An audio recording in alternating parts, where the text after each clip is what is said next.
28वां अध्याय। सब्त के दिन के बाद सप्ताह के पहले दिन पौ फटते ही मरियम मगदलिनी और दूसरी मरियम कब्र को देखने आई। और देखो, एक बड़ा भूलोल हुआ, क्योंकि प्रभु का एक दूत स्वर्ग से उतरा और पास आकर उसने पत्थर को लुढ़का दिया और उस पर बैठ गया। उसका रूप बिजली का सा और उसका वस्त्र पाले की नाई उज्जवल था। उसके भय से पहरे हुए कांप उठे और मृतक समान हो गए। स्वर्गदूत ने स्त्रियों से कहा कि तुम मत डरो, मैं जानता हूं कि तुम यीशु को जो क्रूस पर चढ़ाया गया था ढूंढती हो। वो यहाँ नहीं है, परंतु अपने वचन के अनुसार जी उठा है। आओ ये स्थान देखो जहाँ प्रभु पड़ा था, और शीघ्र जाकर उसके चेलों से कहो कि वे मृतकों में से जी उठा है, और देखो वो तुमसे पहले गलील को जाता है, वहां उसका दर्शन पाओगे। देखो, मैंने तुमसे कह दिया। और वे भय और बड़े आनंद के साथ कब्र से शीघ्र लौटकर उसके चेलों को समाचार देने के लिए दौड़ गई। और देखो, यीशु ने मिला और कहा सलाम, और उन्होंने पास आकर उसके पांव पड़कर उसको दंडवत किया। मैं इस शुभ प्रातःकाल के उत्साह और आनंद की कल्पना ही कर सकता हूँ, परंतु मैं ये सोचता हूँ कि उन्होंने उसके पैर पकड़कर उसे दंडवत कैसे किया होगा, क्योंकि उसने मरियम से कहा था कि वह उसे न छुए, क्योंकि वो अभी तक पिता के पास स्वर्ग में नहीं गया था। यदि हम उसके मूल यूनानी शब्द का अर्थ देखेंगे तो इसका अर्थ है मुझ पर मत लटक। संभव है कि मरियम उसे इस प्रकार पकड़ चुकी थी कि वह उसे मझधार में छोड़कर न जाए। इस कारण यीशु ने कहा था कि मरियम उस पर न लटके, क्योंकि वह न तो उसे छोड़ेगा और न ही उसका त्याग करेगा। जब वह दूर थी तब थी, परंतु अब नहीं। इसलिए जा और मेरा एक काम करके चेलों से कह दे, मैं जीवित हूँ। यहाँ वे उसके पैरों में उपासना हेतु लटकी थी। तब यीशु ने उनसे कहा, मत डरो, मेरे भाइयों से जाकर कहो कि गलील को चले जाएं, वहां मुझे देखेंगे। वे जा ही रही थी कि देखो, पहरुओं में से कितने नगर में आकर पूरा हाल महायाजकों से कह सुनाया। तब उन्होंने पुरनियों के साथ इकट्ठे होकर सम्मति की और सिपाहियों को बहुत चांदी देकर कहा कि यह कहना कि रात को जब हम सो रहे थे तो उसके चेले आकर उसे चुरा ले गए, और यदि यह बात हाकिम के कान तक पहुंचेगी तो हम उसे समझा लेंगे और तुम्हें जोखिम से बचा लेंगे। सो उन्होंने रुपए लेकर जैसा सिखाए गए थे वैसा ही किया। और ये बात आज तक यहूदियों में प्रचलित है। और 11 चेले गलील में उस पहाड़ पर गए जैसे यीशु ने उन्हें बताया था, और उन्होंने उसके दर्शन पाकर उसे प्रणाम किया, पर किसी किसी को संदेह हुआ।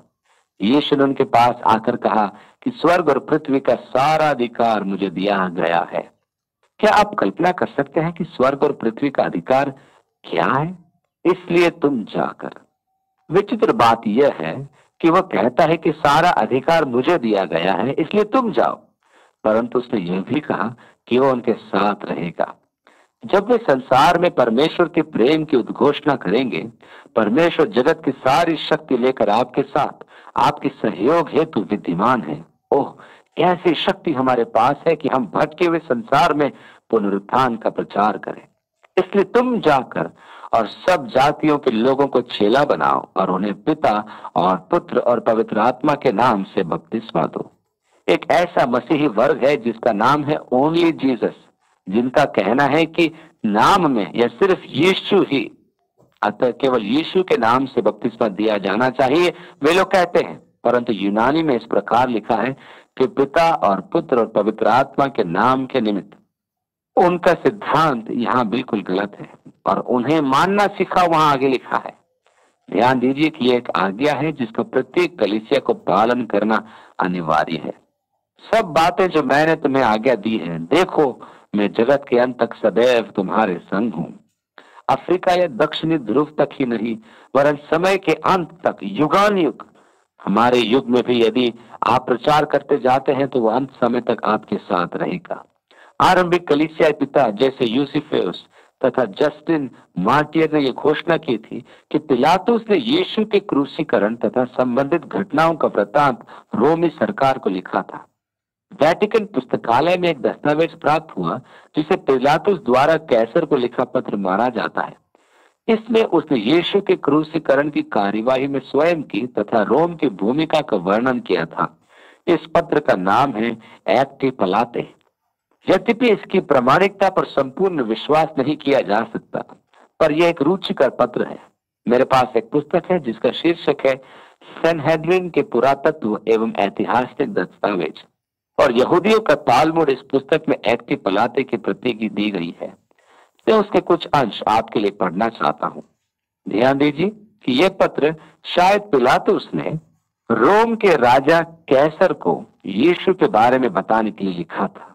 पत्र में इस प्रकार लिखा है, रोम के सम्राट तिबेरियस सीजर के नाम महान सर्वोच्च अभिवादन। मेरे क्षेत्र में पिछले दिनों की घटनाएं कुछ विचित्र ही रही हैं कि मैं उनका संपूर्ण वृत्तांत ज्यों का त्यों प्रस्तुत करना चाहता हूँ। समय के अंतराल में यदि वे हमारे देश की नियति को परिवर्तित कर दें तो मुझे कोई अचंभा नहीं होगा। ऐसा प्रतीत होता है कि समस्त देवता तथा चरावे समाप्त हो गए हैं। मैं कहने को तैयार हूँ, श्रापित है वह दिन जब मैं यहूदा की सरकार में डलारियस फरासियस का उत्तराधिकारी बना, क्योंकि उसी दिन से मेरा जीवन एक सतत परेशानी और क्लेश से पूर्ण हो गया। वह कुछ एक समस्याओं को लेकर रहा है जो इजराइल में उसके सामने आई थी। पिलातुस लिखता है, मैंने यीशु को असीमित स्वतंत्रता दी थी। ये सत्य है कि यीशु उस समय के धर्मी मनुष्यों के साथ कठोर था। मेरे विचार में उस नासरी स्वतंत्रता पर प्रतिबंध न लगाने में राजनीतिक कारण मुख्य था। वह शास्त्री और फरीसियों से कहता था, तुम सांप के बच्चे हो, तुम सफेदी की हुई कब्रें हो, तुम मनुष्य को भले दिखाई देते हो परंतु तुम्हारे आंतरिक जीवन में मृत्यु भरी है। अन्य समय पर धनी तथा अभिमानियों के दान का ठट्टा करता था और कहता था कि निर्धन का एक पैसा परमेश्वर की दृष्टि में अधिक महत्वपूर्ण है। यीशु की नई नई शिकायतें राजभवन में मेरे पास पहुंचती थी। मुझे यहाँ तक समाचार प्राप्त हुआ कि उसके साथ कोई दुर्घटना हो सकती है, क्योंकि यरूशलेम में भविष्यद्वक्ताओं का पथराव कर देना नई बात नहीं थी। यदि राजभवन न्याय का इनकार कर दे तो कैसर की दुहाई दी जाती है। तथापि मेरा आचार सेनेट ने प्रमाणित कर दिया था और मुझे फारस के युद्ध के पश्चात सैनिक बल में वृद्धि की प्रतिज्ञा दी गई थी। राजद्रोह का दमन करने में विफल रहने के कारण मैंने नगर में शांति बनाए रखने में भी एक नई नीति अपनाई, परंतु मैंने यीशु को पत्र लिखकर उसे राजभवन में भेंट करने का निवेदन किया। वो आया और आप पहले से जानते हैं कि मेरे रगों में स्पेन और रोम का सम्मिलित रक्त प्रवाह करता है, जिसमें भय का नाम नहीं जो संकट की भावना है। परंतु जब वो नासरी प्रकट हुआ तो मैं अपने राजभवन में टहल रहा था। मेरे पैर उस संगमरमर पर लोहे के हाथों के द्वारा जकड़ दिए गए और मेरे दोनों पैर कांपने लगे, क्योंकि वह निश्चल था। जब वो मेरे निकट आया तो वो झुका और संकेत किया, मैं यहाँ हूँ। उसने एक शब्द नहीं कहा। कुछ समय तक तो मैं सराहना एवं भय के विचार में डूब गया। ये अज्ञात प्रकार का व्यक्ति जो हमारे कलाकारों के लिए अज्ञात रहा, जिन्होंने समस्त देवी देवता और महापुरुषों के चित्र में रूप रंग भरा था, उसके चरित्र में कुछ भी अरुचिकर नहीं था। तथापि उसके निकट जाने में मुझे विचित्र भय और कंपन का आभास हुआ। अंत में मैंने कहा, यीशु, परंतु मेरी जीभ लड़खड़ा रही थी।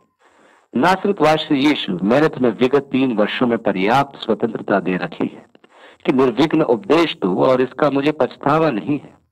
मैं नहीं जानता कि तुमने सुकरात या प्लेटो का अध्ययन किया है, परंतु मैं इतना अवश्य जानता हूं कि तुम्हारे उपदेशों में एक भव्य सरलता है जो तुम्हें दार्शनिकों से कहीं अधिक उच्च स्तर प्रदान करते हैं। सम्राट को इसकी सूचना है और मैं इस प्रदेश में उसका नम्र प्रतिनिधि तुम्हें वह स्वतंत्रता प्रदान करके प्रसन्न हूं जिसके तुम योग्य भी हो। तथापि तुम से ये छुपाना मुझे अच्छा नहीं कि तुम्हारे उपदेशों ने तुम्हारे प्रचंड बैरी उत्पन्न कर दिए हैं, जो आश्चर्य की बात नहीं है। सुकरात के भी अपने बैरी थे और वो उनकी घृणा का शिकार बना, परंतु तुम्हारे बैरी 2 गुना अधिक जलन रखते हैं, क्योंकि तुम्हारे उपदेश उनके आचरण और मेरे भी विरुद्ध अत्यधिक उग्र होते हैं। इसका कारण यह है कि मैंने तुम्हें स्वतंत्रता दे रखी है। वे तो मुझे भी तुम्हारे साथ गठबंधन का दोषी मानते हैं। मैं तुम्हें आदेश तो नहीं देता, परंतु तुमसे निवेदन करता हूं कि भविष्य में अपने उपदेशों को मध्यम तथा सतर्क रखना तथा उनकी और कोमलता दर्शाना, अन्यथा तुम अपने बैरियों के अहंकार को आहत कर दोगे और वे तुम्हारे विरोधी हो जाएंगे। वे मूर्ख जनता है, वे मुझे बात ही करेंगे कि मैं तुम्हारे विरुद्ध कानूनी कार्रवाई करूं। उस नासरी ने साधारण सा उत्तर दिया, पृथ्वी के राजकुमार, तुम्हारे शब्द तुम्हारी बुद्धि के उद्गार नहीं है। बाढ़ से कहा कि पहाड़ी नाले से सीमित हो जा, अन्यथा वो घाटी के पेड़ों को उखाड़ देगी, तो वो उत्तर देगी कि वो प्रकृति के नियमों का पालन करती है और सृष्टिकर्ता परमेश्वर ही जानता है कि बाढ़ का जल प्रवाह किस ओर है। मैं तुमसे सच कहता हूं कि शारोन के गुलाब खिलने से पूर्व धर्मी का रक्त बहा दिया जाएगा। तेरा रक्त बहाया नहीं जाएगा। मैंने अत्यधिक भावनात्मक होकर कहा, तुम मेरे अवलोकन में अपनी बुद्धि के कारण समस्त अभिमानी एवं उग्रवादी फरीसियों से अधिक मूल्यवान हो, जो रोम द्वारा दी गई स्वतंत्रता का दुरुपयोग करते हैं। वे कैसर के विरुद्ध षड्यंत्र रचते हैं और उसकी समृद्धि निरक्षरों के शोषण एवं भय के परिणत करते हैं कि कैसर निरंकुश शासक है और वो उनके सर्वनाश चाहता है। वे विद्रोही दुष्ट अनभिज्ञ है कि कभी भेड़ और शेर भी अपने दुष्ट अर्थ की सिद्धि के लिए भेड़ की खाल ओढ़ते हैं।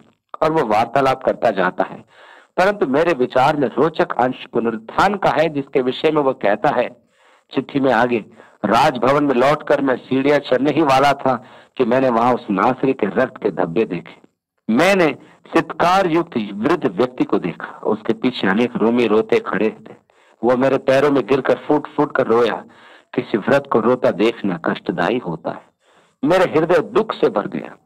यद्यपि अजनबी और हम साथ रोए, और सत्य तो यह है, ऐसा प्रतीत होता है कि आंसू उस दिन अनेकों पर सतही थे जिन्हें मैंने विशाल जनसमूह में देखा था। मैंने भावनाओं का ऐसा परिपूर्ण विभाजन कभी नहीं देखा। दोनों सीमाएं थी, एक वे जिन्होंने उससे छल किया और वे जिन्होंने उसके विरुद्ध झूठी गवाही दी थी। वे जो कहते थे उसे क्रूस दो, उसका रक्त हमारे ऊपर। सब कायर अपने दांत सिरक से धोते थे। मुझे ये कहा गया है कि यीशु ने पुनरुत्थान और मृत्युपरांत पृथक्करण की शिक्षा दी। यदि ये सत्य है तो मैं आश्वस्त हूं कि इसका आरंभ इस विशाल जन समूह में हो चुका है। मैंने अपनी भावनाओं पर नियंत्रण करके पूछा, पिता तुम कौन हो और तुम्हारी क्या याचना है? उसने जवाब दिया, मैं अरिमतिया का यूसुफ हूँ और मैं अपने घुटनों पर तुमसे भिक्षा लेने आया हूँ कि नासरत वासी यीशु के अंतिम संस्कार की अनुमति प्राप्त करूं। मैंने कहा, तुम्हारी याचना प्रदान की गई। उसी समय मैंने मनलियस को आदेश दिया कि कुछ सैनिकों को साथ लेकर दफन का प्रबंध करे कि वह दूषित न हो। कुछ दिन पश्चात कब्र खाली पाई गई और उसके शिष्यों ने संपूर्ण देश में प्रचार कर दिया कि यीशु मृतकों में से जी उठा है, जैसा कि उसने पूर्व में कहा था। इस समाचार ने पूर्व से अधिक उत्साह बढ़ा दिया। मैं इसके सत्य के विषय में विश्वास से नहीं कह सकता, परंतु मैंने इस विषय में कुछ छानबीन की थी। आप स्वयं उसका परीक्षण करके देख सकते हैं कि मैं क्या दोषी हूं, जैसा हेरोदेस कहता है। यूसुफ ने यीशु को अपनी कब्र में गाड़ा था। अब उसने या तो पुनरुत्थान की कहानी गढ़ी या स्वयं के लिए दूसरी कब्र तैयार की, मैं नहीं कह सकता। यीशु के दफन के दूसरे दिन याजकों में से एक ने राजभवन आकर मुझे सूचना दी कि उसके शिष्य उसकी लोथ को चुराकर छिपाने की योजना बना रहे हैं कि कह सके कि वह जी उठा, जैसा कि उसने कहा था। मैंने राजसी सुरक्षा सैनिकों के कैप्टन मेल्कस को कहा कि वह यहूदी सैनिकों को लेकर जाए और जितनों की आवश्यकता हो कब्र की चौकसी पर लगा दे, और यदि कोई घटना घटी तो दोष उनका होगा, रोमियों का नहीं। जब कब्र के खाली होने की सनसनी फैल गई तो मुझे ऐसी चिंता हुई जैसे पूर्व में कभी नहीं। मैंने मेल्कस को बुलवाया, जिसने मुझसे कहा था कि उसने सेनापति बेनेशिम को 100 सैनिकों के साथ कब्र पर तैनात किया था। उसने मुझे जानकारी दी कि बेनेशिम और उसके सैनिक प्रातःकाल की घटना से अत्यधिक घबराए हुए थे। मैंने बेनेशिम को बुलवाया, जिसने मुझे निम्न घटनाओं का ब्यौरा दिया। उसने कहा, लगभग 4 घंटे उन्होंने कब्र पर एक सुंदर प्रकाश देखा। उसने सोचा कि स्त्रियां यीशु को लोथ पर अभ्यंजन लगाने आई हैं, परंतु वो अपनी प्रथा के अनुसार समझ नहीं पाया कि वे सैनिकों के मध्य से बचकर कैसे पहुंची। अब यह असमंजस में ही था कि संपूर्ण स्थान ज्योतिर्मय हो गया और वहां मृतकों का एक समूह कफन के साथ ही खड़ा था। सब के सब हर्षातिरेक में चिल्ला रहे थे, जबकि चारों ओर तथा आकाश में ऐसा मधुर संगीत था जो हमने कभी नहीं सुना था, और वायुमंडल परमेश्वर की स्तुति के स्वर्ग से गूंज उठा था। इस समय पृथ्वी डगमगा रही थी और मैं इतना रोगी एवं दुर्बल प्रतीत कर रहा था कि अपने पैरों पर खड़ा न हो पा रहा था। उसने कहा कि धरती उसके पैरों तले से खिसक रही थी और वो मूर्छित हो गया। इसके पश्चात उसे कुछ ज्ञान नहीं कि क्या हुआ। मैंने उससे पूछा कि चेतना पाने पर वह किस अवस्था में है। उसने कहा कि वह मुंह की ओर धरती पर पड़ा था। मैंने उससे पूछा कि प्रकाश के विषय में उसे भ्रम तो नहीं हुआ था, ऐसा तो नहीं कि पूर्व की लालिमा थी। उसने कहा कि पहले तो उसने यही सोचा था, परंतु केवल एक ऐसे जैसे पत्थर गड़े हों। फिर उसे ध्यान आया कि वहां गहन अंधकार था और उसे ध्यान आया कि दिन में बहुत समय है। मैंने पूछा कि अकस्मात ही नींद से जागने के कारण चक्कर तो नहीं आ रहे थे, क्योंकि ऐसी अवस्था में इस प्रकार का दर्शन होता है। उसने कहा कि नहीं, वो तो पूरी रात जागता रहा, क्योंकि सोने का दंड मृत्यु था। उसने कहा कि उसने कुछ सैनिकों को सो जाने दिया था और कुछ सो रहे थे। मैंने पूछा कि दृश्य कितने समय तक था। उसने कहा कि वह नहीं जानता, परंतु उसके आंकलन में लगभग 1 घंटा। उसने कहा कि दिन के प्रकाश से वो छिप गया था। मैंने पूछा कि चेतना पाने पर क्या कब्र पर गया? उसने कहा नहीं, क्योंकि वो डर गया था और जैसे ही आदेश आया वे अपने निवास पर पहुंच गए। मैंने फिर राजा उससे पूछा कि क्या महायाजकों ने उससे प्रश्न पूछे? उसने कहा कि पूछे, और कहा कि कहना भूकंप था तथा वे सो गए थे, और उसे धनराशि दी कि कह दे। उसके शिष्य उसे चुरा कर ले गए, परंतु उसने किसी शिष्य को नहीं देखा था। उससे तो लोथ के जाने की सूचना भी नहीं थी जब तक कि उसने इसका समाचार नहीं सुना। मैंने याजक के विषय जिसने उससे प्रश्न पूछे थे उसकी व्यक्तिगत राय पूछी। उसने कहा कि कुछ का विचार था कि यीशु मनुष्य था ही नहीं, वो मरियम से पैदा हुआ ही नहीं था। बैतलहम में कुंवारी से उत्पन्न बालक यीशु नहीं था। ये व्यक्ति तो पृथ्वी पर पूर्व से था, वो इब्राहिम था। मुझे ऐसा प्रतीत होता है कि यदि यहूदी कथा सत्य है तो ये निष्कर्ष सही है। अतः उसके जीवन का सारांश है कि वह इस व्यक्ति के जीवन से जुड़ गया, जैसे कि दोनों मित्र तथा बैरियों द्वारा साक्षी है। उसके हाथों में तत्व उसी प्रकार है जिस प्रकार कुमार के हाथ में मिट्टी। वो पानी का मय बना सकता है, वो मृत्यु को जीवन में परिवर्तित कर सकता था, वो रोग को स्वास्थ्य में परिवर्तित कर सकता था, वो सागर को शांत कर सकता था, वो आंधी को शांत कर सकता था। अब यदि वह ये सब कुछ और यहूदी जैसा वर्णन करते हैं तो मैं कहता हूं कि उसके इन कार्यों ने ही उसके बैरी उत्पन्न किए। उस पर अपराध का दोष नहीं था, उस पर कानून के उल्लंघन का दोष नहीं था, उस पर किसी के साथ बुराई का दोष नहीं था। ये समस्त सत्य हजारों जानते हैं तथा उनके बैरी भी जानते हैं। अतः मैं कहने के लिए तैयार हूं, जैसा मनीलास ने क्रूस पर कहा था, यह वास्तव में परमेश्वर का पुत्र था। ये एक्टोप्लाटी था। यह वह स्रोत है जो उसकी सच्चाई के साक्षी है। हम नहीं जानते कि यह पत्र सत्य है या नहीं। अतः मैं कहता हूं कि प्रारंभिक कलीसियाई पितरों ने कहा कि यह पत्र पिलातुस का लिखा है, जो उसने रोमी सरकार को भेजा था कि अपनी सफाई प्रस्तुत करे। आइरेनियस ने इसका संदर्भ दिया है। जस्टिन मार्टियर तथा प्रारंभिक कलीसिया के इतिहासकार भी इसका उल्लेख करते हैं। ये सत्य है या नहीं मैं नहीं जानता, परंतु जो कहानी हम मत्ती के सुसमाचार में पढ़ते हैं वह निश्चय ही सत्य है कि यीशु मृतकों में से जी उठा, स्वर्ग में गया और हमें अपने में ग्रहण करने पुनः आ रहा है कि अपना राज्य स्थापित करे और पृथ्वी पर राज्य करे। आप उसके राज्य के भागीदार हैं या नहीं, आपके निर्णय पर निर्भर करता है कि आप उसके साथ कैसा न्याय करेंगे। क्या आप उसे अपना जीवन का राजा एवं प्रभु बनाकर उसको ताज पहनाते हैं? यदि हाँ, तो आप उसके अनंत राज्य के नागरिक बन चुके हैं और आप उस राज्य के महिमा के सहभागी होंगे। पिता अवश्य उस प्रार्थना का उत्तर देगा। यीशु ने एक बार प्रार्थना की थी, पिता मैं चाहता हूं कि ये जो मेरे साथ रहे हैं मुझे उस महिमा में देखें जो संसार की स्थापना से पूर्व मेरी तेरे साथ है। परमेश्वर ने इसकी पुष्टि हेतु कहा, मैंने तुझे महिमा दी है और फिर से महिमा प्रदान करूंगा। वो महिमा का दिन जब मैं प्रकाशित वाक्य की पुस्तक के अंत में यूहन्ना के साथ आज के संसार को देखता हूं और दुख और कष्ट देखता हूं तथा संघर्ष देखता हूं, समस्याएं देखता हूं कि कैसे वे बढ़ती चली जा रही है, तो देखता हूं कि यीशु ने कहा देखो मैं जल्दी आता हूं। तो यूहन्ना ने कहा प्रभु यीशु जल्दी आ। इस प्रकार हम मत्ती के सुसमाचार के अध्ययन का अंत करते हैं। अंतिम अध्ययन में भी एक सुसमाचार का अध्ययन होगा। इनको संकलित या संग्रह सुसमाचार वृत्तांत कहते हैं। वह यीशु के जीवन काल का लगभग एक ही युग का वृत्तांत प्रस्तुत करते हैं। यह है मत्ती, मरकुस और लूका। जब यूहन्ना का अध्ययन करेंगे तो हम देखेंगे कि वो मसीह के सेवा काल के उत्तराकाल के वर्णन करता है और इन तीनों के सदृश नहीं है। आइए हम प्रार्थना करें। पिता, हम आपके वचन के लिए आभार अर्पित करते हैं। हम मसीह यीशु की मृत्यु के लिए तथा उन कष्टों के लिए जो उसने हमारे उद्धार के लिए वहन किए आभारी हैं। पिता, हम विनती करते हैं कि आज पवित्र आत्मा मसीह यीशु के जीवन को हमारे लिए वास्तविक बनाए।